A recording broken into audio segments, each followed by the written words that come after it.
There's no playbook any longer for fund to hire from perspective of MBA candidates or pre-MBA candidates. So Maramik's primary motivation was the variety of food. Yeah. I used to be 95 kgs back then. First of all, you should have empathy for whoever is building an organization, right?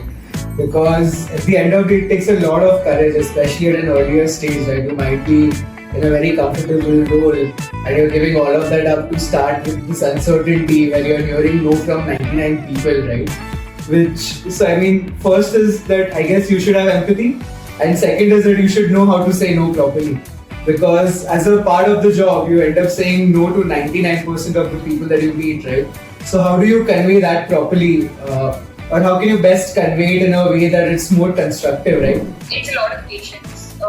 Patience finding deals, patience getting the deals, patience working with founders, and finally after 5-6 years seeing whether the bet that you made was really the right one. Thanks a lot everyone for joining in. Vedita, Keshav, Akhilesh and Margaret. We are doing an episode on venture capital today. The goal of the podcast is to help people make more informed decisions. We want to ensure that all the decisions that people make are very, very unique, are their own decisions. They're not based on peer influence or serendipity or macroeconomic trends. Right? They should be based on pure awareness. People should be more aware around venture capital and what all is in there. How does the day-to-day look like in venture capital? All of that. So, quick introductions. I'll first very quickly introduce all of you. I'll introduce myself. Then maybe in your own words, you would probably speak a line or two about yourself. So I'm Ashwin. I am working in the lending arm of Udaan. Udaan is a B2B e-commerce company, and I'm working in Udaan Capital, which is the lending arm. We lend to SMBs across India. People who are buying from Udaan, which is essentially the on Udaan vertical, as well as people who are not buying on Udaan. Right? Any SMB across India which requires working capital. I'm working in the product team. It's been about 2 years, and over to you. Why don't you start, Akhilesh? Why don't you start? Sure. Thanks for having us on this podcast, Ashwin. Really appreciate the work that you're doing to spread awareness about venture, how to break in, and all of that. So I'll give you a quick brief. I'm a specifically deep tech investor, and I've been investing in the space over the last 4 to 5 years, both from a perspective of being involved with an early stage deep tech venture fund as well as an angel investor. And personally, I love to look at problems that are hard to solve and fund early stage founders in sectors of deep tech, both from a physical and digital innovation perspective. Some examples are themes in space tech, life sciences, biotech, semiconductors, quantum computing, robotics, but certainly not limited to these. So always looking for founders, who are trying to change the world by bringing a 10x differentiated product to solve global issues. Understood. More specifically, I also want to understand, because we just have the right mix of candidates in this room today. So two people are relatively new to the VC ecosystem. Marmik and Vedita have probably spent about 1 year or less, let's say, in the VC ecosystem. But Keshav and Akhilesh have spent more than 4 years, at least in the venture ecosystem. So from you, I want to understand very quickly. So you didn't do an MBA. So two people in the room are MBAs. Two people in the room have straight out of undergrad. They have multiple roles and then they switched to venture. But then I want to understand from you, you didn't do an MBA, although you have a master's in finance. How did you sort of enter into the venture ecosystem? What led you into the venture ecosystem? Yeah, I think there are many paths that lead to venture. Some of them, can emerge from doing an MBA degree and then following an associate track and then kind of building the career from there in a fund or various other funds. Yeah.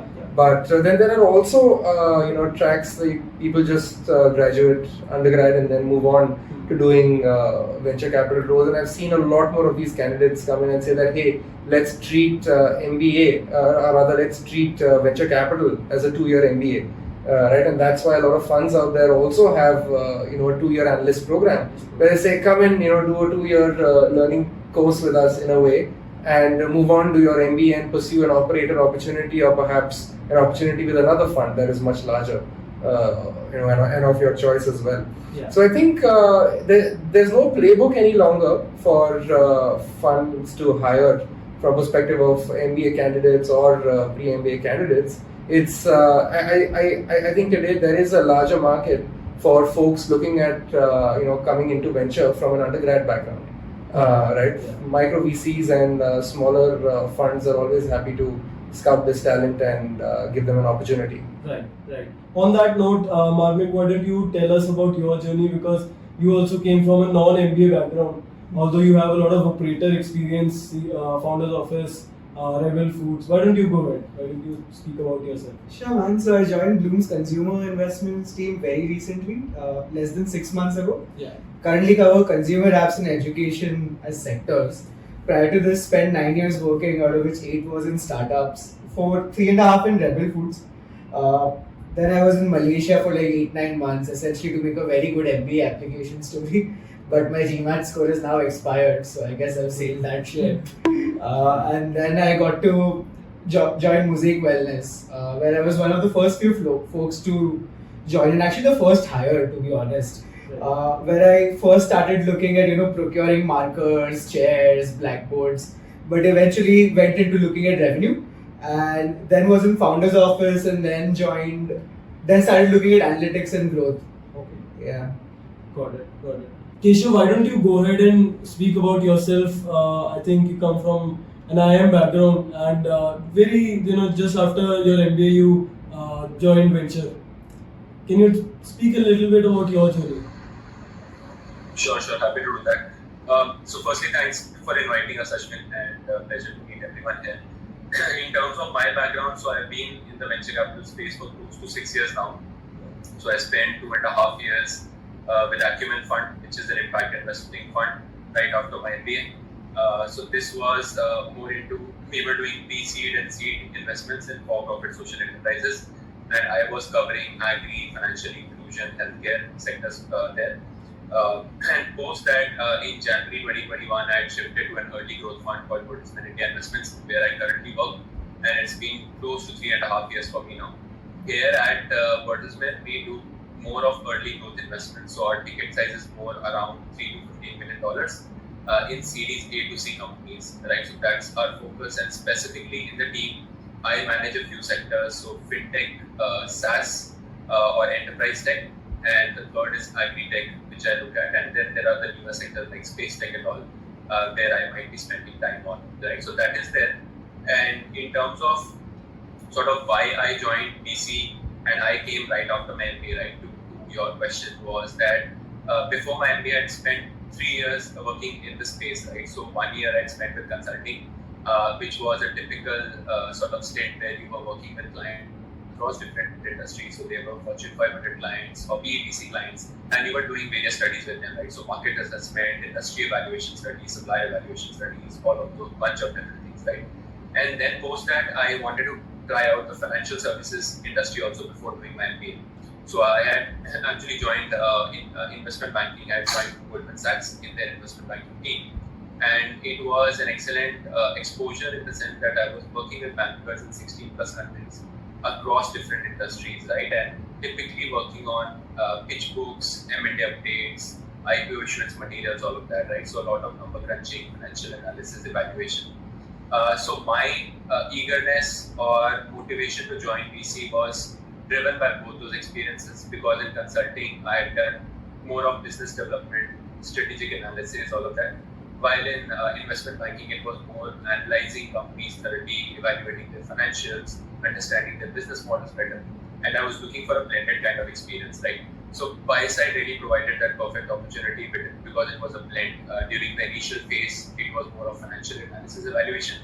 But after that, once you've invested in the company doing portfolio management, you take on more of a consulting hat where you are advising the entrepreneurs on which areas, challenges to navigate, helping them on strategic thinking, all of those things, right? So that was my motivation to join the VC space.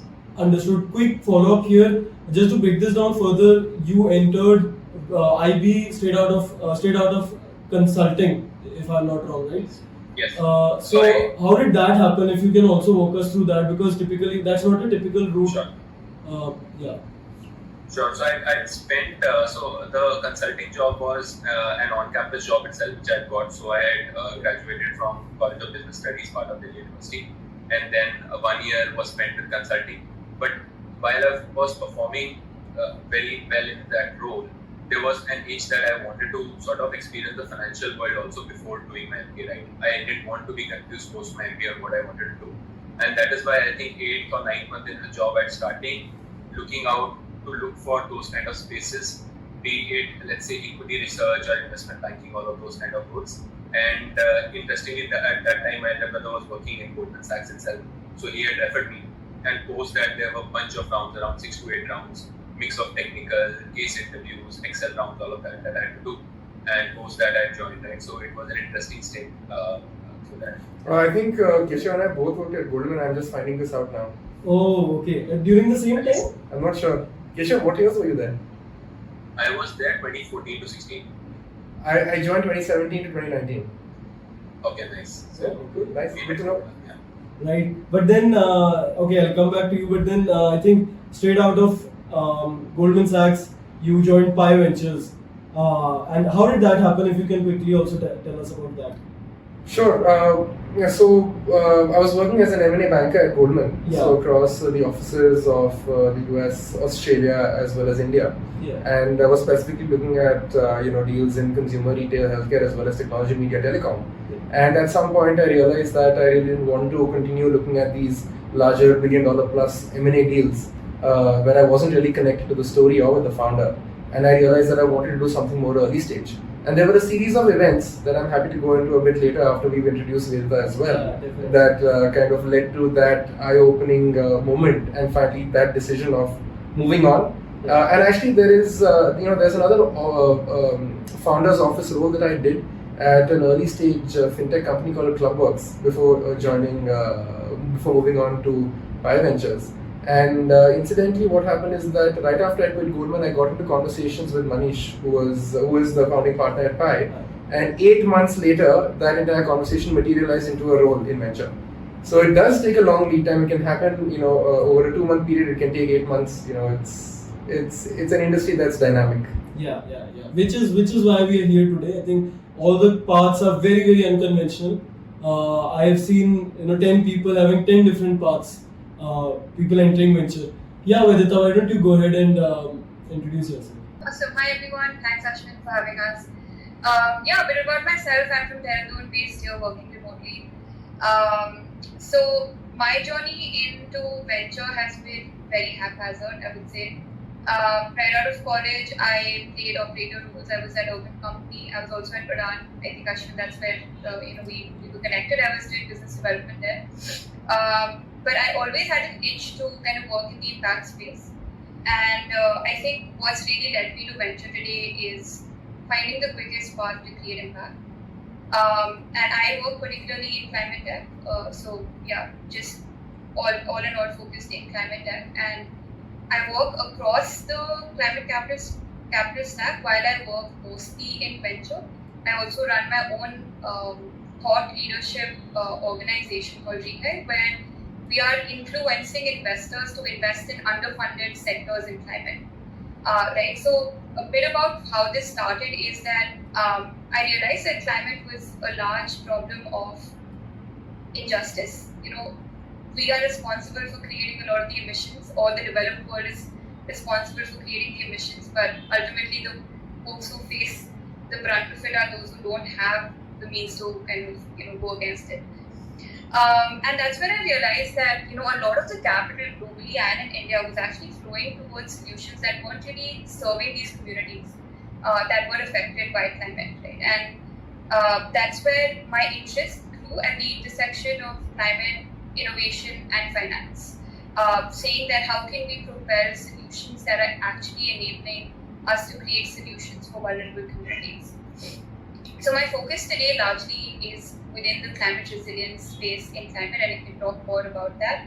But back to how I got there, I was volunteering. I left my job at Udaan seeking to do something in climate. Climate was not as big as it is today. This is back in 2020, before the boom that happened in 21.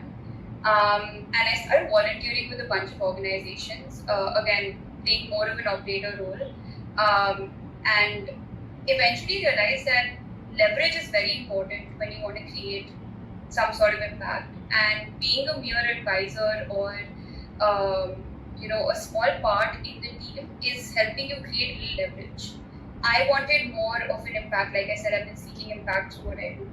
And realize that capital is, of course, that one thing that gives you that leverage to get in, right? So my role has been my journey has been quite, I would say, you can hold your ear like this or like this. So it's been quite a bit of seeking impact and using capital as a way to get there. And eventually, this is what I want to do as well. I want to have, create large-scale impact through capital. And yeah, that's where I'm coming. Inspiring. No, I think this is very unique, and I would love for you to talk more about Rehive at a later point in time. But yeah, coming back, so I think on that note, would want to dive deeper into that switch, that transition that happened in, let's say, Keshav's case was very natural, let's say, right? Consulting, then IB, and then MBA, and then in MBA he had already had good clarity around venture. But then Keshav, very quickly, what were some of the things that were going in your mind when you were in IIM Calcutta, and when did you make that decision of finally ensuring that venture is the space where you want to end up, or if it was a mere chance, just a matter of placement day 0, day 1, then that also feel free to let us know. Yes. So I think it wasn't very clear from day one itself when I joined my MBA, like that I wanted to move into that. Yeah. Obviously, I think the leaning was more towards consulting. That's why I interned at BCG also during my summer internship days at IIM Calcutta. But over time it grew, and then I realized that buy-side opportunities on campus are very limited, right? So there are just 1 or 2 VC funds who would come to campus, and they might also hire just one candidate or not hire at all, right? So it was very, very competitive, and especially if you are just coming from an MBA, right? If you don't have, let's say, an operating background or a consulting background, it would be very tough, right? So what I did was that in my last 2 semesters, I had actually started just reaching out to people who are working in buy-side roles.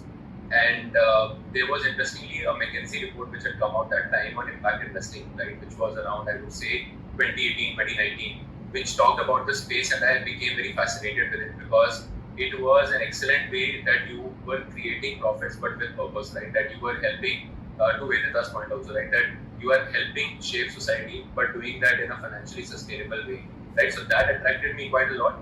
And then I started delving deeper into impact funds, which were the main funds operating in India, reached out to people who were working there, right? And one sort of known thing which is there, but which has been a secret for long, is that in buy side there are no job openings which will come, right? It's not that they would have a career section where you can apply like other jobs, right? It's a very closely knit community where most of the, let's say, job openings would be sort of fulfilled internally itself, right? So more through referrals and all of that. So you need to have that inner understanding of the industry to know which fund might be hiring at what time, all of those things, right? And hence, right. And Keshav, sorry, just before that, buy side and sell side, just for the audience, if you can tell us the difference between them.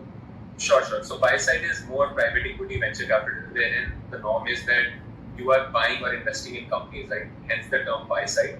And sell side is more denoted to the investment bankers, wherein because they are bringing deals, right? So they are more like intermediaries between the startup and the VC funds. So they are selling a part of the stake for the company, and hence the name sell side, right? To just clarify. So that was there, and during that time itself, right? So I was talking that I reached out to most of the folks through cold outreach itself, wrote to partners on emails, cold emails, all of that, and prepared an investment thesis of sort, shared it with my resume, right? And it's a long drawn process, right? Because I think the VC job hunting process can range from anywhere from 2 months to 6 months, right?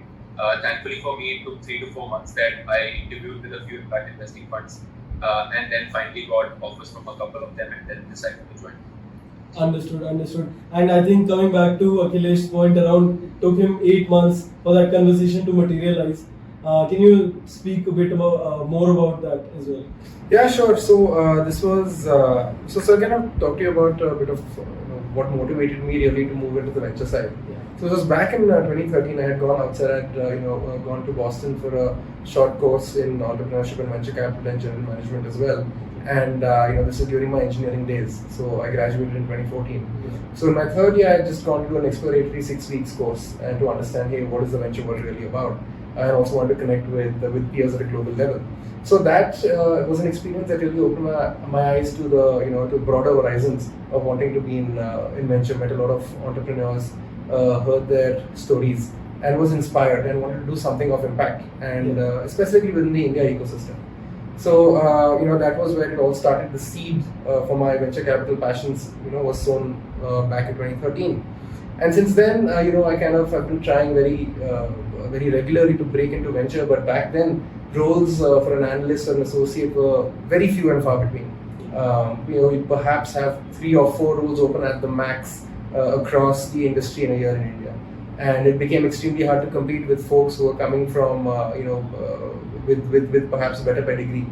So kind of bided my time, got a couple of a founder office roles under my belt, got the experience of building in an early stage startup, wore the hat from janitor to product owner. So that was a great experience. Moved on, did my masters in the US, studied there for a year and a half, came back to India because I believed the growth story was here, building on the venture capital passion. In the interim, someone wise advised me, hey, look, as you keep looking for venture capital roles, this was in 2016, keep building, keep doing things on the side of, find an alternate career path and keep trying as a parallel. And, it may materialize someday, but it's not something that you should hope for in a year or 2 years. Maybe you get the experience of wherever you're working, do a core role, and then, keep applying in parallel and it'll work out. And that's exactly what happened. So while I was at Goldman in 2018, so I joined Goldman March 2017. In 2018, I was struck with a pretty serious health condition where I was paralyzed, and it gave me a lot of time to think. There's not much else to do. So I really thought, hey, what would an ideal life for me look like? It would be working with founders, helping folks achieve their dreams. In what sector, I didn't know yet.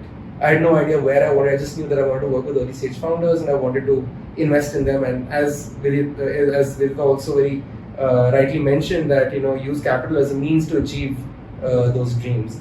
So come 2019, I decided to move on because I wanted to now jump headfirst into the startup ecosystem. I joined another not-for-profit organization in India called Head Start Network Foundation, where they specifically look at working with grassroots founders and enabling the startup ecosystem not just at an India level but also a global level now. And that's where my conversations with Manish started as well. At that point, he said that, hey, perhaps you're looking at someone who can help our founders a bit more from an engineering perspective. But I kept the conversation going, and in parallel, I also got this role at Club, where I was a part of the founders office and helped build a bunch of functions out. You started in 2020 at Club, right? Exactly. I started in early 2020, and then a couple of months down the line, moved on, and the conversations at Pi Ventures materialized through a referral from Head Start Network Foundation that went into Pi Ventures. So I think another key element of anyone who's really keen on getting into the venture ecosystem, you can really improve your chances by getting a referral in. And I think both Marmik and my colleague Sajid Pai also writes beautifully about this, about how to break into venture. So recommend anyone who's listening or watching to this to really go and check that article out. Definitely. A lot of threads to pull on, but one quick highlight is 16 you started thinking about venture, and 20 maybe second half is when you finally entered a VC. 2013 is when I started thinking about venture, and 2020 is when I really entered it after getting a few operator experiences. Right. And I know Marmik, I've spoken to him before as well, and I think it's quite a bit of a journey and a very similar one in the long drawn process there as well. Why don't you talk about that? How did you get into venture? What motivated you to get into venture? And also, when did you start thinking about it to finally, when it materialized? Fair enough. The interesting story would be, so when I used to work at Rebel Foods, we used to have board meetings inside our office. There was a boardroom. And it's a food company, right? So every quarter we would make new dishes. So in every board meeting, the chef would come and present, hey, look, this is a new dish that we made. And which no one would have eaten till then, right? And then once the board meeting was over, we would get that again, right? Ki jo bhi bacha kucha hai side mein. Well, of course, not the leftovers, but whatever hasn't been touched. And I'm like, man, I want to be in that room, right? Like these guys are coming with a cup of coffee, like an expensive coffee, right? And I thought, okay, this is much cooler than what I do. But on a more serious note, so I used to prepare investor decks, and I thought that what I'm working on is fine, but this is better because I can stitch what I'm doing on my day to day, and then put it into a larger story or a narrative of the orgs, and I enjoyed that more. By 2016-17 is when I thought, okay, this is interesting. By 2018-19, I thought this is what I want to do, and then long drawn process. Although I don't have a lot of good takeaway, although no one can get good takeaways from me because I simply filled a form, right? Like I filled a Google form that Blume's hiring, and I'm like, okay, let's apply. Like nothing to lose, right? Shoot your shot. So I mean, it's a lot about waiting, and I think Paul Graham has this theory of surface area of luck, right? So my surface area of luck was okay, 3 startups, 4 geographies, 0 to let's say 40 crores a month, multiple roles, and then also with whatever savings I had started angel investing. Not too many, but good stuff that builds a network out, right? So I had people to talk about, I had experiences to talk about during my interview process, so that helped a lot, and yeah. No, very interesting. So Maramik's primary motivation was the variety of food. Yeah. I used to be 95 kgs back then. Right. No, I think your experience at Rebel and then at Mosaic gave you an idea of what it is to be, in a venture as an investor, let's say. Yeah. And very interesting. I think Blume has also done a lot for the Indian VC ecosystem. Really, I want to call this out here, because it was very easy for you to fill a form and then get into that, but not a lot of people are able to do that because other companies typically do not have very simple processes. And I think that's what Blume has done for the ecosystem also, that I wanted to call out. Vedita, why don't you talk about your... I also want to, in your case, specifically understand, in ISB, did you get any exposure to venture? Or did you start thinking about it back then? Or was it more around, when you got into climate tech, that was when you more around that decision around impact that brought you into venture? Yeah, the latter. I think I never seeked venture or the financial markets. I was more of like more of an executor essentially. So I was always looking for operator roles. Never thought I would be in venture. It was just one thing led to the other, and I think it was a lot of uncertainty. I left Udan in 2020, and I just was volunteering and doing multiple things for like 1.5 years or so before I finally put my foot down and said I'm going to go full time with Rehive. And even then, there were various challenges, and I'm at a different pace now. I give some time to Rehive, but most of my time to my venture job. So yeah, I was never seeking it really. It just one thing after the other led me here, and I think I would keep stopping and looking back as to where am I really finding meaning, right? Like even when I entered the climate space, right, I was blank. I was like, okay, do I want to do research? Do I want to do operator? Do I want to be at a big corporate? Where do I really want to be? Which sector do I want to be? Even within climate, there's just so many different sectors that one can kind of learn about, and that's why I decided to just be and learn about different spaces. And every 1 or 2 months, I remember back then, I would just pause and reflect and write in my diary as to what really brought me meaning and what really brought me excitement. And I think I just kept kind of following that to see, okay, this is where I want to be. So I would say I started with a blank slate, and then there was like a divergence and convergence process that happened through the journey. Understood. Any other thing that we've missed out here in terms of anything you would recommend to someone entering the venture space? What would be the top 2 or 3 traits that person should sort of chase or inherit or build within himself or herself? So I think I would want to understand what are the top 2-3 things that would make that transition easier for anyone to enter venture capital? Anyone can start. I think first of all you should have empathy for whoever is building an organization, right? Because at the end of the day, it takes a lot of courage, especially at an earlier stage, right? You might be in a very comfortable role and you're giving all of that up to start with this uncertainty where you're hearing no from 99 people, right? First is that I guess you should have empathy, and second is that you should know how to say no properly. Because as a part of the job, you end up saying no to 99% of the people that you meet, right? So how do you convey that properly? Or how can you best convey it in a way that it's more constructive, right? Because I think, and even Sajid says this, who I report to, that your no is actually your product and venture, right? Because they're going to hear no from everyone. Not everyone, but a lot of folks. But if you articulate it properly, they might come back to you or refer their friends who you might say yes to. Actually, it's very beautifully said by Mamik, and I'd like to expand on a couple of things. Is very rightly mentioned that you need to have this empathy element as part of your being almost to be able to be a successful venture capitalist. But I think also while you're actually looking to break into venture, it's also about how do you signal that you have that ability, and that can come from perhaps having worked with early stage founders or at least senior executives in startups or early growth companies to be able, for them to be able to, send your potential hirer, a warm referral, saying that, hey, this person is someone who really, spends time with founders, understands, takes the time to understand the business, the pains, and then comes with insights that could actually help us. Right? It's also about how do you signal to the VCs about, hey, you're not just in it to perhaps do just one part of the entire job. Because venture is also about 3 or 4 different factors, especially at a junior to mid stage, right? Where you're looking at sourcing the right companies to invest in for the fund. You are looking at building thesis, which often comes from research. And you're looking to also work with portfolio companies, listen in on the calls and suggest ideas every now and then that can actually be meaningful for the companies. So, you can also signal to fund by actually putting out thesis documents. There is plenty of data available publicly.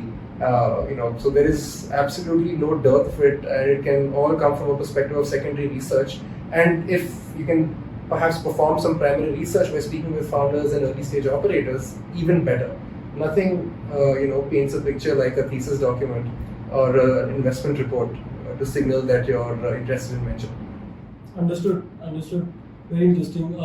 Keshav, Vedita, why don't you go ahead? Yeah, I can go ahead. So apart from what both of you mentioned, right, I think few other things which matter quite a lot for a person who's interested, right? So one is having very strong networking skills, right? Because VC is a salesperson job, right? Because you are trying to attract the best entrepreneurs and then sort of trying to speak with them and then trying to convince them to partner with you, right? Because the best founders will always, or the teams will always have the choice, right? So it's more of a reverse pitch that you're doing to those teams, to those companies to partner with you over other VC funds, right? So you need to have very strong networking skills. And you could start developing it even in your current job. By that, what I mean is that if you are really very passionate about VC and in today's digital media age, right, you can just reach out to folks in other VC funds, try to have a 15-30 minute chat with them, try to understand their day-to-day experience, and through that you would form sort of relationships also, right?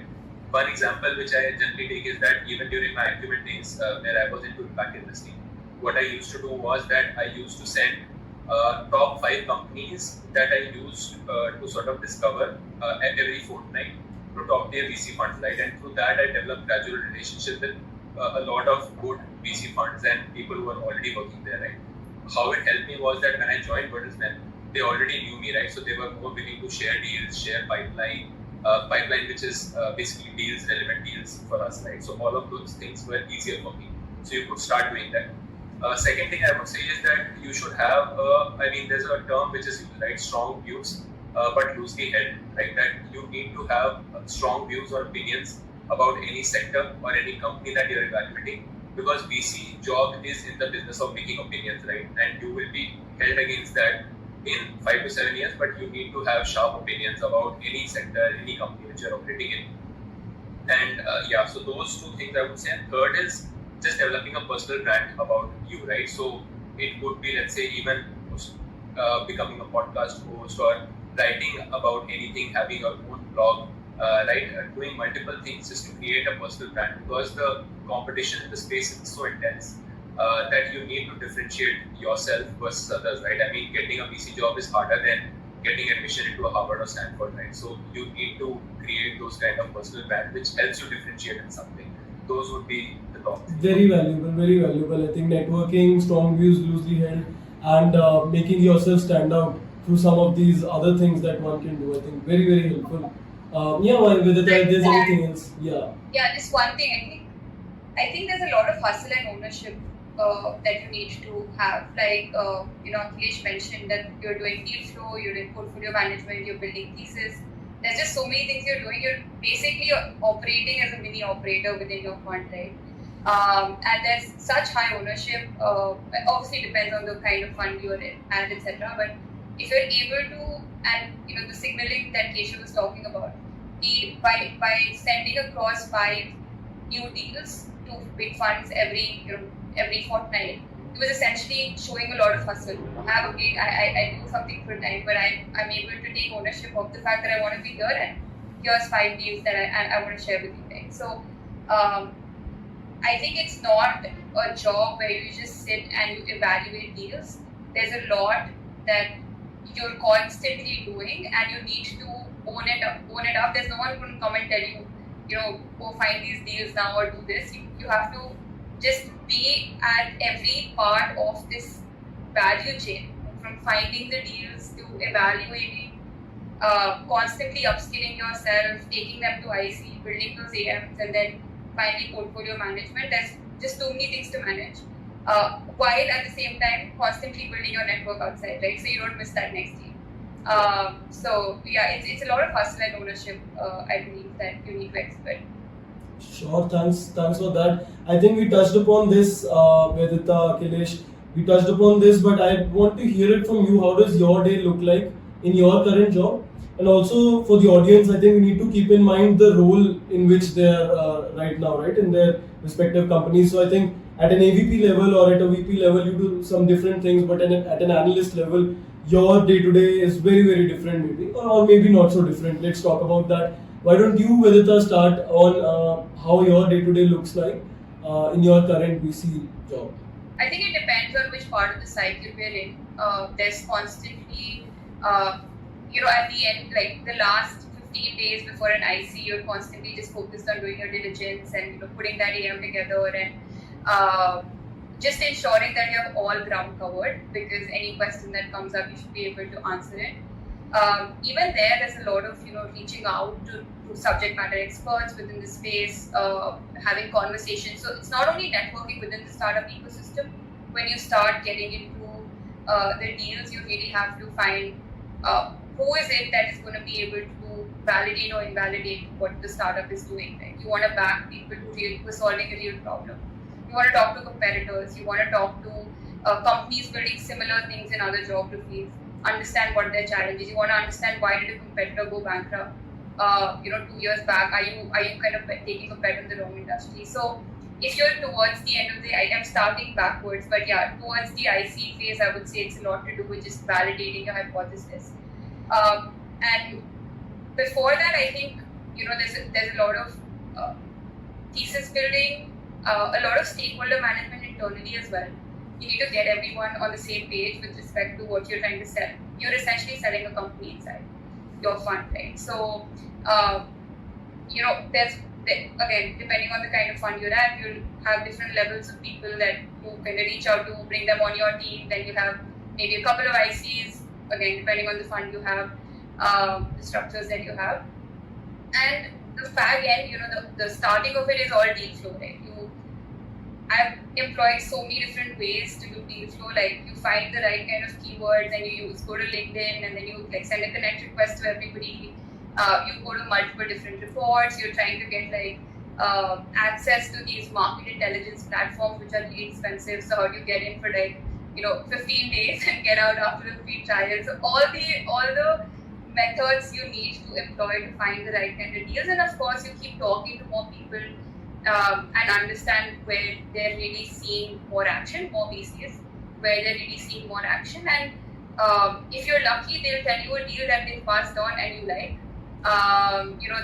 That's also a thing. Depending on the kind of relationship you have, you'll be able to get the information from other folks, and that's what makes venture very, like the others mentioned, I would say exclusive. It's very hard to break in because it's just so tight. And I was speaking to a friend in BC, and she said your network compounds over the years, right? And the thicker it gets, the harder it gets for others to break in. So yeah, I think deal flow, internal stakeholder management, and building thesis, building conviction, and lastly, preparing the AM, doing your diligence. These are all in different proportions through the cycles, and there might be 3 or 4 such cycles for the year. Understood. Yeah, I think it's fairly clear. Why don't any of you talk about your day in your current role? Akhilesh, why don't you start? Sure. So I think Vedita has really laid the foundation for what it would be for any new entrant joining the VC ecosystem to know from a fundamentals point of view. But let me talk about it more at an abstract level, across how do you expect your venture career to grow. So from a point of view of how much time you've spent in venture, you tend to spend lesser and lesser time doing active deal sourcing on your own or thesis development on your own. Your focus shifts as you grow in venture in terms of number of years to helping existing portfolio companies raise, let's say, next rounds of capital, or figure out the go-to-market motion in different geographies, or in my case specifically looking at aligning the technical roadmap with financing roadmaps, things such as hiring for the organization. How do you think of organizational structure? What kind of messaging is okay to send to the entire employee base of your company? What messaging is not okay to send to them? Thinking about all of these things at a nuanced level with the founders becomes more of a priority when you think about it from a portfolio management perspective. And the other 2 pieces, such as deal sourcing, evaluation, and thesis development, comes as a byproduct of you being in the ecosystem and having seen a lot of these things evolve and mature over the preceding years, and hence also having lived through a lot of these cycles that could have been hype cycles or genuine cycles as markets would take you.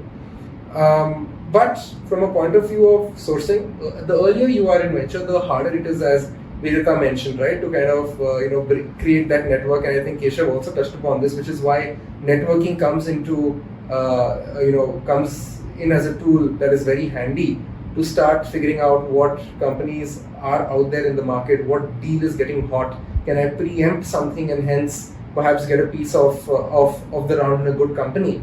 But then as you grow in venture, a lot of these things kind of tend to happen organically and come to you inbound, because it's a function of you having compounded your network that Vedika rightly mentioned.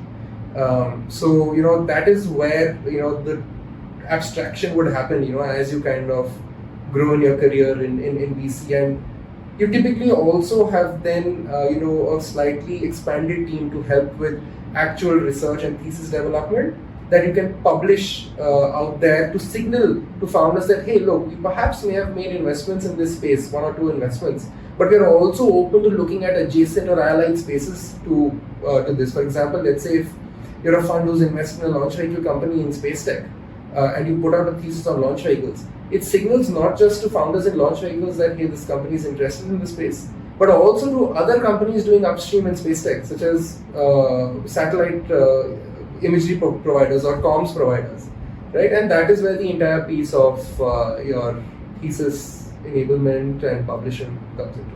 Right, understood. Very interesting. So I think sourcing, due diligence, then of course supporting the founders, preparing investment thesis, and just before we present it to the IC, 10-15 days before that, just ensuring everything is in place. I think these are some of the bits and pieces I've gathered from our discussion so far. Why don't you add something to it, Keshav, Marmik, feel free. If we've missed anything, if you feel that in your current job there's anything else you do, or within this if you want to add another dimension. Broadly, everything is covered. I guess the only thing left is building your own conviction into doing things, right? Because the feedback loops are very long. You'll take at least 2 to 3 years to know whether you've done a good job. Let's say picking a right company or helping them in the right possible manner. So I guess talking and building your own conviction is also one thing that at least I end up doing, at least with respect to the portfolio that I manage or the companies that I look out for. Understood.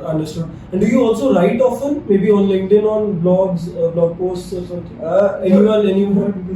Not really. I started putting posts on like very top level performance marketing stuff on how to acquire users, but very consumer platform centric.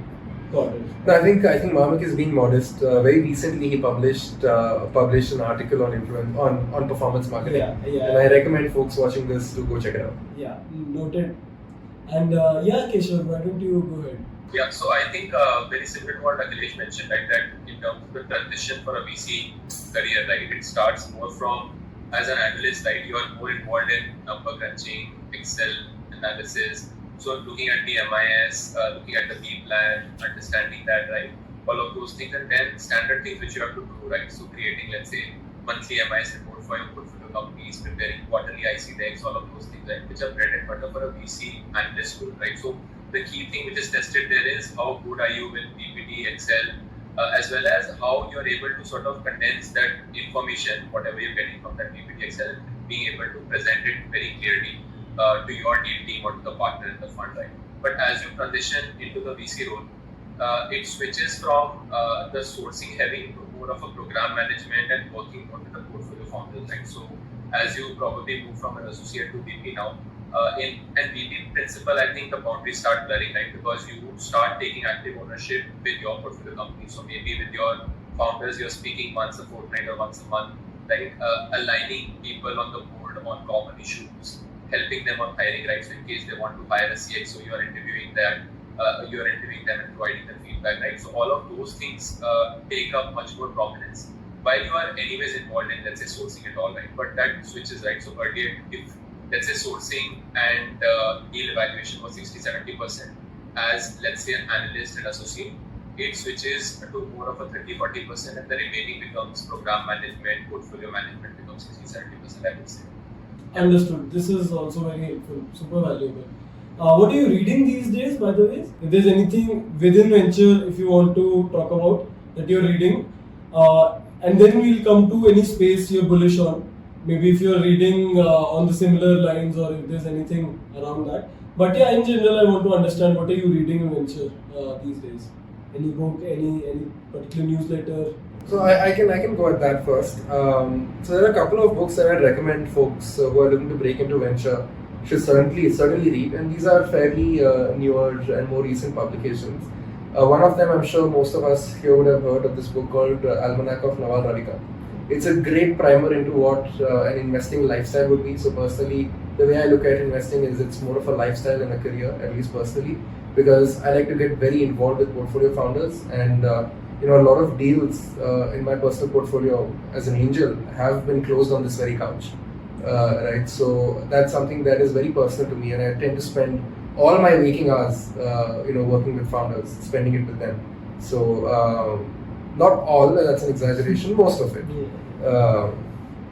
So I think reading that book can give you some more granular insights as to how you can enable that for yourself.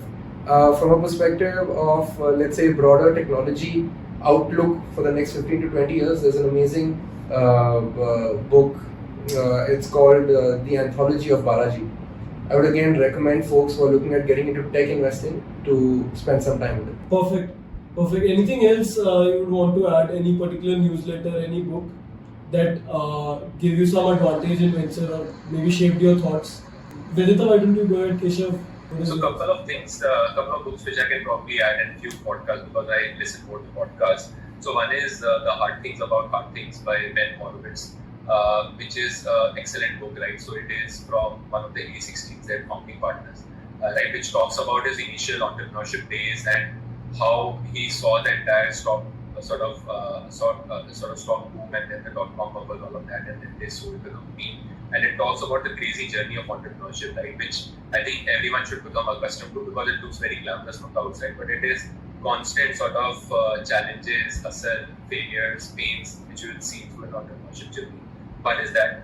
The second is Golden Tab, which again was an excellent book from an Indian ecosystem perspective because very limited sort of content is available, at least for the Indian startup ecosystem evolution or journey. So that is again by Kashyap Deora. I think so the Golden Tab again is very interesting, which talks about the boom period again during 2014-15, where a lot of food tech startups got funded and then most of them sort of shut down, right? And then post that how when the Golden Tab drive, how most of them were not able to survive. And we saw a similar phase during 2021 heydays and then post that 2022-2023 last year, right? So that is one. And in terms of podcast, I would say there are some excellent podcasts. Axel Insights is one which is very good.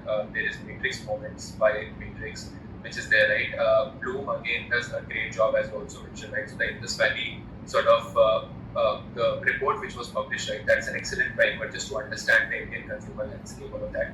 And apart from that, personally, I'm part of the team of a junior VC, where we write blogs, long form stories, podcasts, sort of comic book concepts, all of that. And through that, we try to contribute in the VC landscape, right? So I sort of write stories through that also, and then sort of we try to promote it to various people. Understood. Aviral Bhatnagar and would be one of the founding members in your team. Yes, I believe. yes. Yeah, he founded the junior VC, and then we are part of the founding team. Right. And I personally would also maybe, if I would, but I think he also writes a lot of good LinkedIn posts, blog posts, bunch of podcasts he's hosted. So I think that's also a good source of learning more about the ecosystem. Vedita, why don't you go ahead if there's anything? Yeah, I think from a climate tech perspective, CDBC is a fantastic newsletter every Monday delivered to your inbox.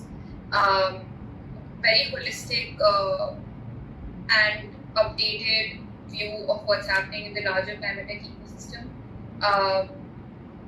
It is just super dynamic right now. The whole regulatory side of climate tech and climate action, and these guys are able to just condense it and bring it to a very venture-focused narrative.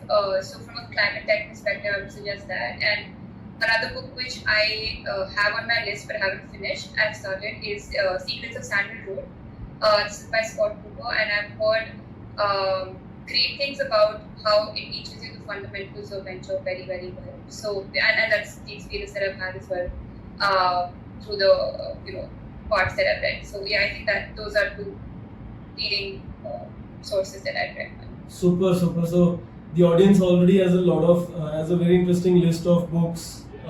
Any newsletter we didn't talk about? Any newsletter you maybe FinShots or any other newsletter you subscribe to? Anyone? I can add a couple of them. Again, not a lot of VCs right? And I hope that changes. But there are two newsletters. One is from Sajid Pai, which is the irregular newsletter, which he publishes as the name, very irregularly, but it's very good, right? Because he has podcast transcripts there in terms of 4 or 5 podcasts which he would have listened to and the summaries of that, all of that. And apart from that, any idea which he's working on, we and follow those, right? And the second is by GV Ravi Shankar of Sikura Capital, where I think he publishes it fortnightly, but again, it has very real life sort of learnings applied to the venture or the startup world. And then he also publishes his set of recommended articles and books. Both of them are great sort of newsletters. If you want to go to the West, Benedict Evans writes a very good newsletter as well. That's nice. Perfect, understood. I think from a podcast perspective, even Harry Stebbings, the 2020 VC is what it's called, I think is quite valuable. Perfect. Anything else you want to add? I think this looks good. One space you're bullish on.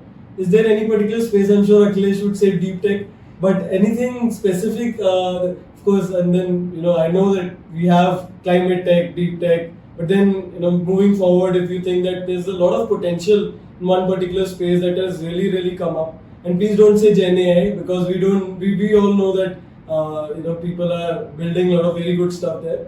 Any particular thing at a personal front you feel can really change the game? So I think, of course, to be very broad about it, I could say deep tech and deep science. But I'll tell you what I connect with more personally. So for me, the real promise in deep tech lies within the impact of it at a global scale. And when you think about it, a solution being built from any one place in the world has the potential to impact millions, if not billions, of lives globally. And specifically, three themes come to mind when I think of how impact can really come through deep tech while also being commercially viable and returning significant amounts back to the fund. And these three areas for me personally that I resonate with are spaces of food, energy, and health. Now, I think from a point of view of energy specifically, I am extremely excited about potential innovations that could help take the human race off Earth in a way. And this would be driven by innovations and breakthroughs in forms of energy such as nuclear fusion, harnessing the power of the sun in a way. While you've created materials on Earth to be able to withstand temperatures of 100 million degrees Celsius and associated pressures as well, which would require a lot of other significant development and innovation to happen in order to enable that technology breakthrough in itself, which could perhaps give rise to many other offshoot innovations. Things in healthcare that can perhaps help reversing aging or, finally being able to cure cancer with either an oral drug or perhaps an, IVIG sort of a solution instead of you having to necessarily go through chemotherapy. So that's a future I see, and that's a future I think that can be enabled by capital flowing into deep tech and deep science. Very interesting. I think this was exactly what I was looking for. Nuclear. So I mean that particular thought around bringing, probably ensuring that there's a possibility that people can shift from Earth, and a lot of good companies I've heard in Europe specifically working around that. So I think that's very, very interesting. And I think I just want to add this here that there's another brilliant company that is starting to make waves in Indian space tech. And I know and of course I've been working with the founder for a bit. Is how I know them. It's called Ethereal X, and there's this one beautiful tagline that they use that I'm going to borrow and kind of put in here is deep tech and deep science is a way to also think of the human race from a point of view of civilizational progress. How do you take us to the next level? How do you evolve from here? We are all over Earth. Where is that future where we are all over the solar system and beyond?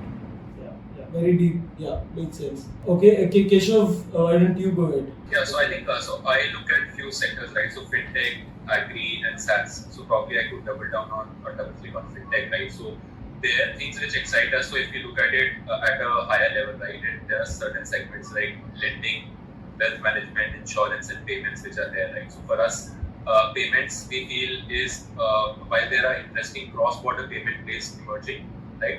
Our focus probably relatively, if we compare all sectors, would be higher on lending, insurance, right? Because lending anyways is a deep unsolved market. We all know the statistics which are there, right? And most of our investments are also in the lending space. So we have backed two companies. Lending Card operates in the unsecured MSME lending space, and Boutique is into gold loan lending, which is secured lending, right? So lending as a space attracts us. So all the vertical lending base, be it education sort of financing, two-wheeler financing, home financing, all of that, those are interesting plays. The second would be all the API infra kind of plays, right? What I mean by that is those which are connecting your banks to the clients and enabling various kind of use cases, right? So let's say if a client wants to offer embedded banking or an insurance on the platform, tying up with the bank would take a lot of time, right? So integration time would be anywhere from 6 months to 1 year. The connector plays which are there, they come in between and then they enable sort of faster time to market for the clients, right? So all those companies like let's say Setu, Perfumes, and M2P, all of those would be interesting, right?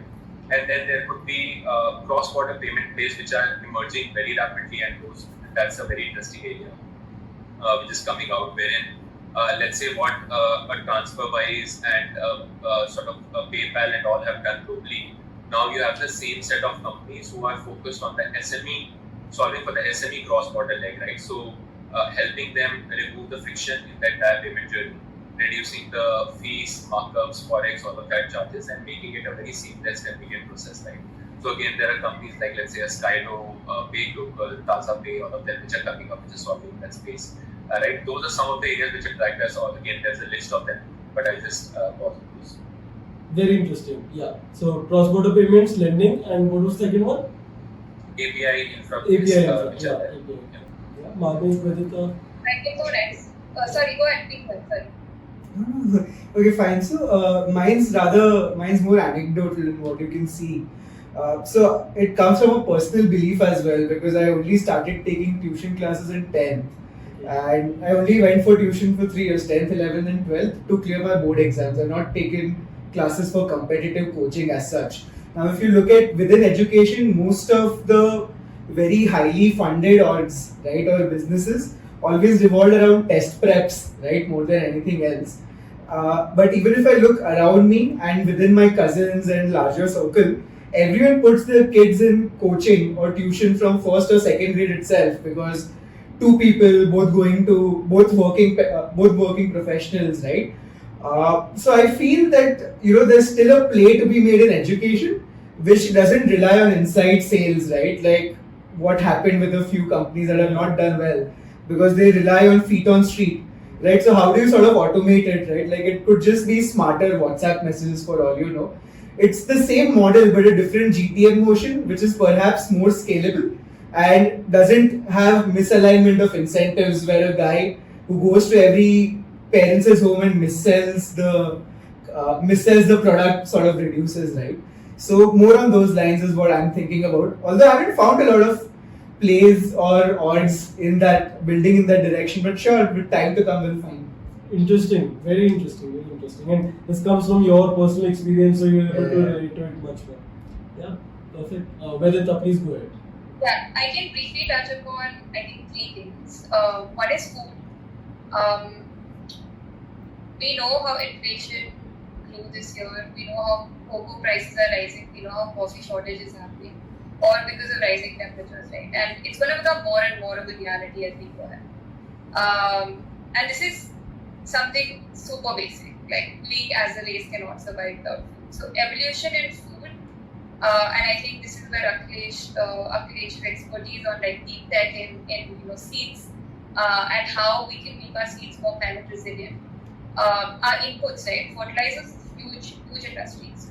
How can we make fertilizers enable our food systems to be again more resilient? Better storage, right? Increasing temperatures, we waste about 30 to 40% of the food outside of our farmland. How do we make better clean energy storage solutions such that we don't waste that much food? So one is just evolution of food is interesting to me. Second is carbon credits. I think there is this new financial token around the world being traded for a GHG of like a ton of greenhouse gas emissions. So someone in the US is willing to pay you about $200-300 for something you can't even see. This is just like calculated, remove emissions from the atmosphere you can't see, but just the regulations and global tailwinds are making this financial tool of getting capital to flow from point A to point B very, very possible. However, the problem with this market is it's very fragmented, very disorganized, and laden with like so many scams. I think there's immense potential to standardize it and to make it efficient and really effective. So one startup I'd like to highlight here is a startup called Marty Carbon. They are based out of, the Indian founder based out of the US, and they're working on carbon removal technologies with farmers in India. So they have something called enhanced rock weathering, where they, through certain inputs into the farming fields, are able to prevent carbon from being emitted into the atmosphere from the soil. Right? They're able to claim, as a general carbon removal credit, is able to claim about $400 to $500 globally today, 1 ton of carbon removal. And they're working with smallholder farmers in India. So immense potential to bring capital to those who are really enabling you to bring carbon down, and bringing the capital from those who are creating all the mess. Going back to my problem of climate injustice, and lastly, data centers, right? So Sam Altman recently said the future of data centers really depends on clean energy breakthroughs.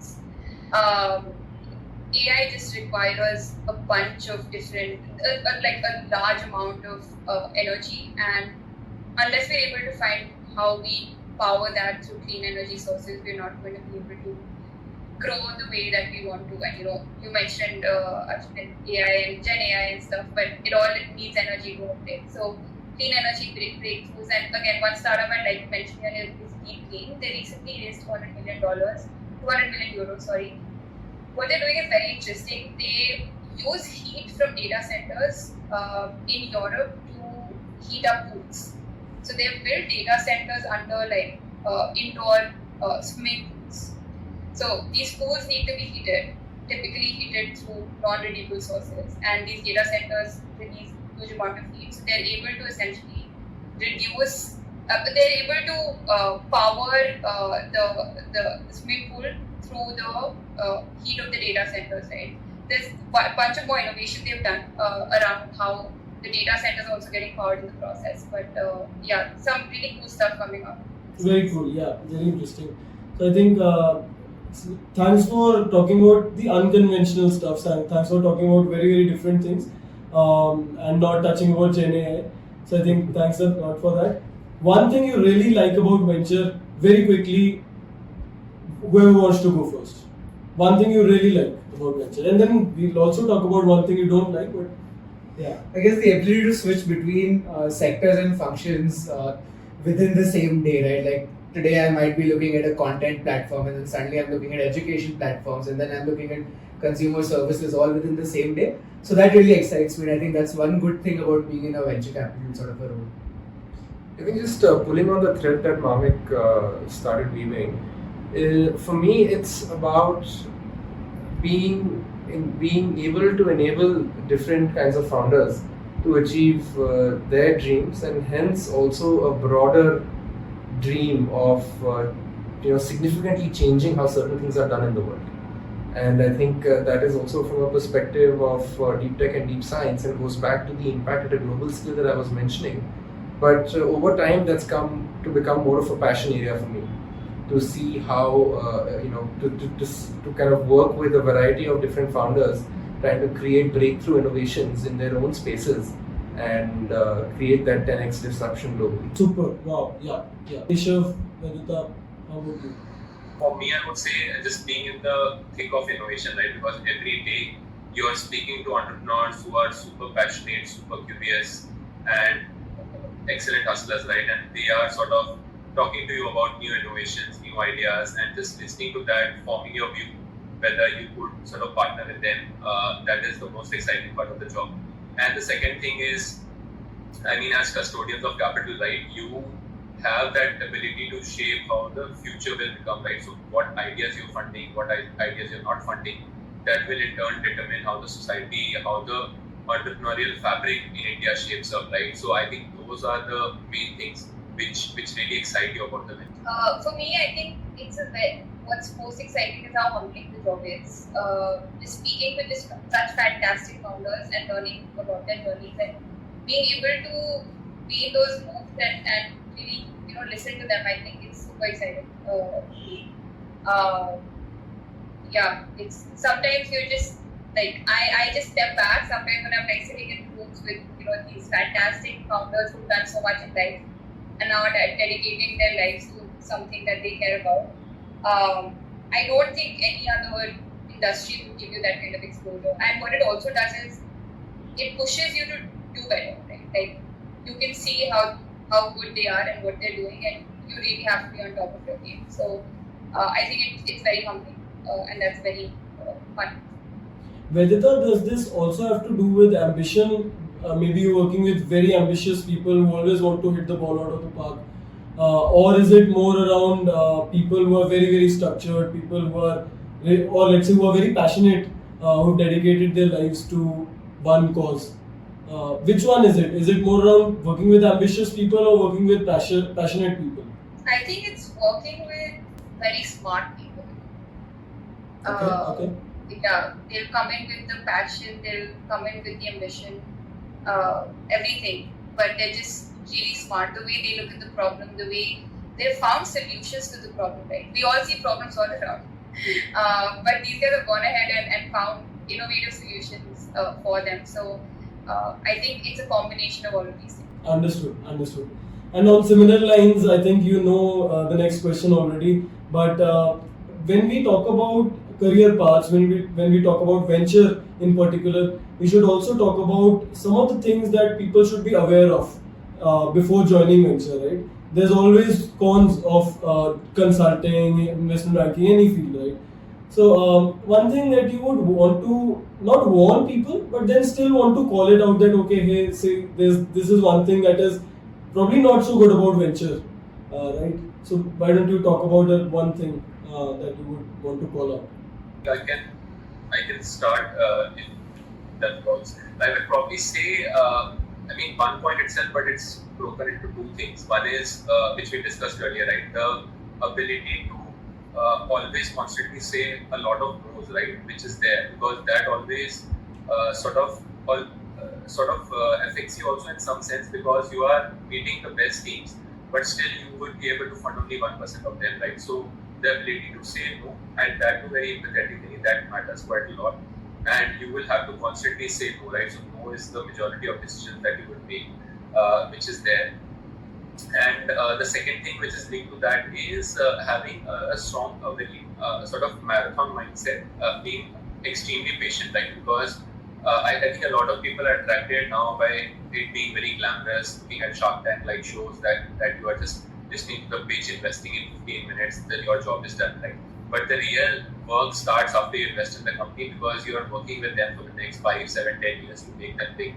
Right, so that is the job which you should be aware about, and you should sort of be prepared that you would want to work with that company, with the founder for the next 10 years, right? So that is very important, having a patient marathon mindset, because returns don't come in 1 to 2 years unless it's a very boom cycle and you are very lucky. You have to cultivate that long-term marathon mindset.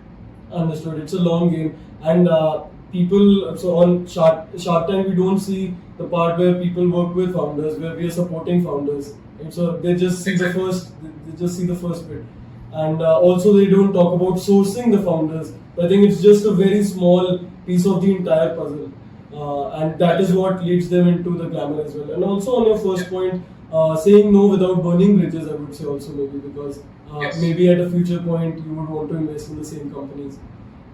Absolutely. Interesting, very interesting. Yeah. Who else? I mean, not a negative, but worth noting that it's a sales job. Because I think even Keshav touched upon it, right? Like the best of founders are anyway getting a lot of inbounds from other VCs that, hey, please take my money, right? So you have to cultivate that relationship, then you have to fill in a CRM where you're writing your notes, because then these notes is what you refer to when you're taking those companies to the investment committee, or looking at something better, right? Like building your own conviction. So it's a lot of grunt job, It's not as straightforward as it may sound. Thanks for bringing that out as well. Yeah. So I think Keshav and Mamak have covered that quite well. So what I would like to do is flip the problem statement a little bit, and actually, perhaps could be a bit helpful from this perspective as well to anyone new entering the VC ecosystem. What were some of the major challenges that I faced when I started off? And this is a very peculiar problem given the sector and given the theme focus I have in deep tech and deep science. And I started off nearly 4 years ago. And back then there was a pretty established playbook for funding in and growing consumer companies, both in consumer internet from a D2C perspective, companies in SaaS, both enterprise as well as SMB, enabled or SMB enablement companies. But there was really not a lot of information, a lot of work done around the state of investing in Indian deep tech, and that is where I feel like I had to do a lot of research, a lot of work around multiple different kinds of technologies. It kind of very soon became a very research-oriented role for the first, for maybe the first 25% of my role there, of my time there. And everything had to be built up from a first principles point of view.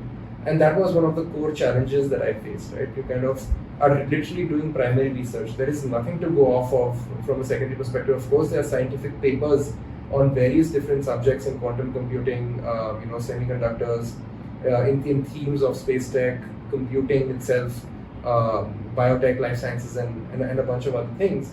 But there was no resource from, hey, how do you identify the right investment in a space? And in a way, that is something that I was really challenged with, because hey, you're seeing perhaps 20 different companies in biotech in a year that are proposing to work on very similar things. Then how do you choose the right company out of the entire lot? And then how do you build enough conviction to first say that, okay, I'll write you a check, and then after that go to your IC and then convince them as well. So what were the underlying arguments that needed to be made? Do you really think from an exit modeling perspective, which usually is the case when you're thinking of funding consumer businesses or SaaS companies? But that model kind of broke down when you thought about deep tech companies. And of course, deep tech companies are characterized by the fact that perhaps you're not going to have any cash flow coming in the next 5 years. I'm talking about hardware innovation. Perhaps you may not. Depends on the space and the niche that the company is building towards. But that's an eventuality you have to be prepared for. And hence, building an exit model, so to say, would be very difficult. How else then would you really think about convincing your IC that, hey, this is a good investment opportunity regardless?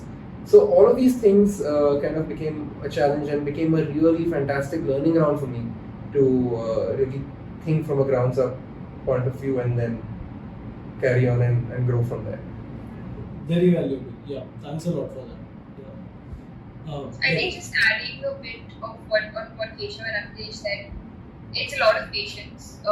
Patience finding deals, patience getting the deals through, patience working with the founders, and finally after 5-6 years seeing whether the bet that you made was really the right one. So it's not something, and we're very used to instant gratification these days.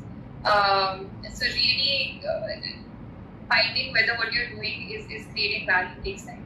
That's one. And second is just, again, it's not negative, but one should be aware it's not a very structured day, right?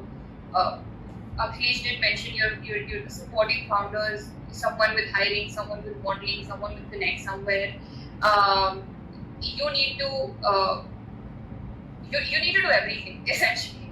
You're operating as an operator for like various startups. You're doing all of the different things that we talked about. So the days aren't structured, and one should be okay with that. Like if you're someone who needs to be more in a certain container and know, okay, this is what I do today, it might be quite frustrating. Understood. Got it. So I think last question for today. I tried to cover everything that we intended to, that we set out to talk about. I think that's one. And second, the last question for today would be, while thinking about career transitions, making career decisions in general, whether switching or job roles, or maybe entering ventures, just one example. How do you think about what's the thought process that goes behind that? In general, if there's been one overarching theme that you would have, that you would have used to make such career decisions. And one very good example is your case, specifically entering ventures, switching between, let's say, one venture company to another. So, if we can talk about that overarching theme, right, in general, that would be the last question for today. So perhaps I can go first on this. Yeah. Look, again, I think I spoke about this in another podcast as well earlier, is if you're a fresher and you're looking at gaining great experience right out of undergrad, then perhaps hustle for a 2-year pre-MBA analyst role. Because in my opinion, that is something that is a lot more valuable than an actual MBA.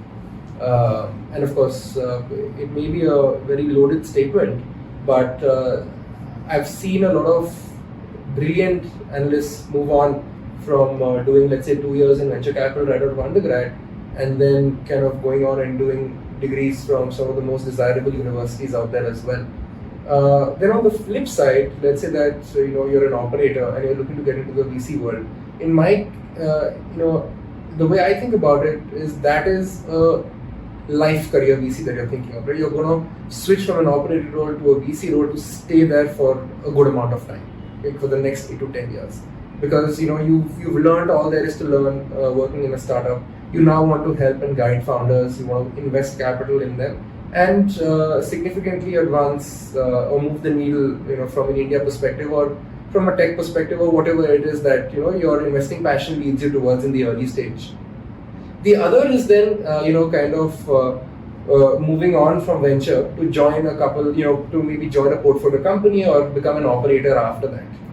And that is something I've seen people do as well, to get the experience of, to get more of a top level experience of how to raise capital for companies, what really matters when you're building a company, at what point in time do I focus more on, let's say, pushing on hiring versus keeping my head down and just building technology or product, right? And how to not overhire. What is the signal of bad culture developing in the organization?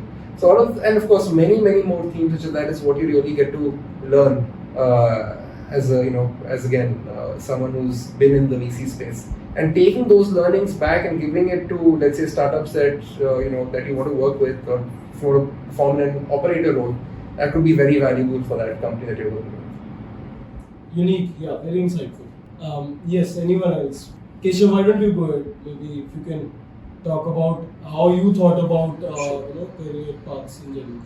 Yeah, so I think I talked about it more from a general lens rather than talking about a VC lens, because I think some of the listeners would be ones who would be across industries, right? So I think the first thing, which is more general, is that you need to sort of just introspect on yourself in terms of what skill sets and what qualities you have, and what fields are you more passionate about, right? So what excites you, what motivates you, because this is the career itself you're talking about is more of a 30 to 50 year journey that we're talking about, right? If you're not intrinsically motivated doing that job, you will keep on switching, right? And then there's no point, right? So that is one. And then once you've done that introspection, you will need to map it against what are the roles, what are the skill sets available in the industry, and try to map that, does this role fit me, does this role not fit me, right? And post that, once you've done that exercise, you can then sort of, one thing is that you could do a lot of you could take a lot of practical exposure, right? So do as many internships as possible, especially in your undergrad, postgrad days, right? So I personally did 5 internships during both my UG, PG days, dabbling across various industry sectors, right? So that is one, to get a practical exposure, what you're liking, what you're not liking. The second thing is speak to a lot of people who have already been there, who have been in the industry for, let's say, 5, 7, 10 years. Try to understand their journey, their day-to-day role, what excites them, right? What do they do, right? And then visualize whether, if you are in that role, would that excite you, right? And lastly, I would say, given what Vinit also mentioned, right? It's more of an instant gratification world which we are living in. But you should still look at your career more in a 4 to 5 year time span, like at least give some patience to whatever field you're entering. Obviously, if you're entering an industry or job which you don't like at all, maybe you could leave in 12 months. But I would say give some time in case you are interested in a particular field. Give time, I would say at least 4 to 5 years in that career, and then sort of transition to other roles, right? Because the learning curve itself would come and take that much amount of time. It's not that within 12 to 18 months you can learn everything and then switch, right? I generally see a lot of people now switching 1.5 years because it's more fashionable that you just want to switch industries or careers. I would advise that it would be more of just build, at least stay in that role for 3 to 5 years at least. Thanks. Yeah, very valuable. Not from a career switching perspective, but one thing that I always keep on looking forward to is, am I doing more with my time where I'm working, right? And that has actually helped me take a lot of decisions, whether it being me going to a different organization or me taking up larger charters of my own, right? So how am I maximizing the value that I provide? Because in very crude terms, that's how I'll make more money, right, at the end of the day. So I just try to expand on what I'm doing. What do you, Vedita?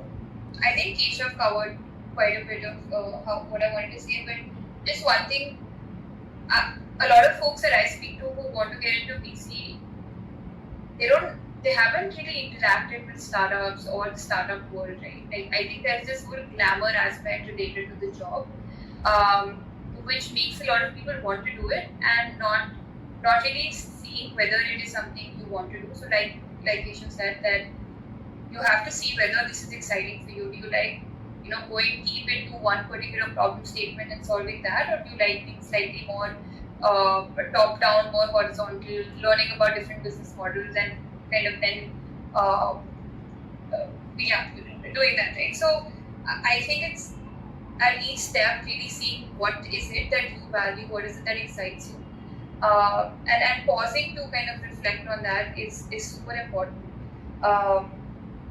I think that's just one kind of word of advice. And what I had shared earlier around how I think this is a way for me to create more impact eventually is how it is the overarching kind of lens that I look at. I think innovation is basically one thing that helps you create change in the most efficient, affordable, and sustainable manner, right? And that's what I think is really the reason I want to work with startups and innovation. So find that one reason that you want to do this and really believe in it before getting into it. Don't get into it with the glamour. That's what I say. Yeah, and thanks for that, Vedita. I think you're the best example. You really believed in what you wanted to do, and then you sort of thought about career and all. Were, let's say, they came that they were not the leading indicators; they were lagging indicators. So I think that's one thing we learned from you. Thanks a lot, everyone, for joining today. Thanks, Akhilesh, Marme, Keshav, and Vedita. It was lovely interacting with you. I think the audience would have lots and lots of learnings today.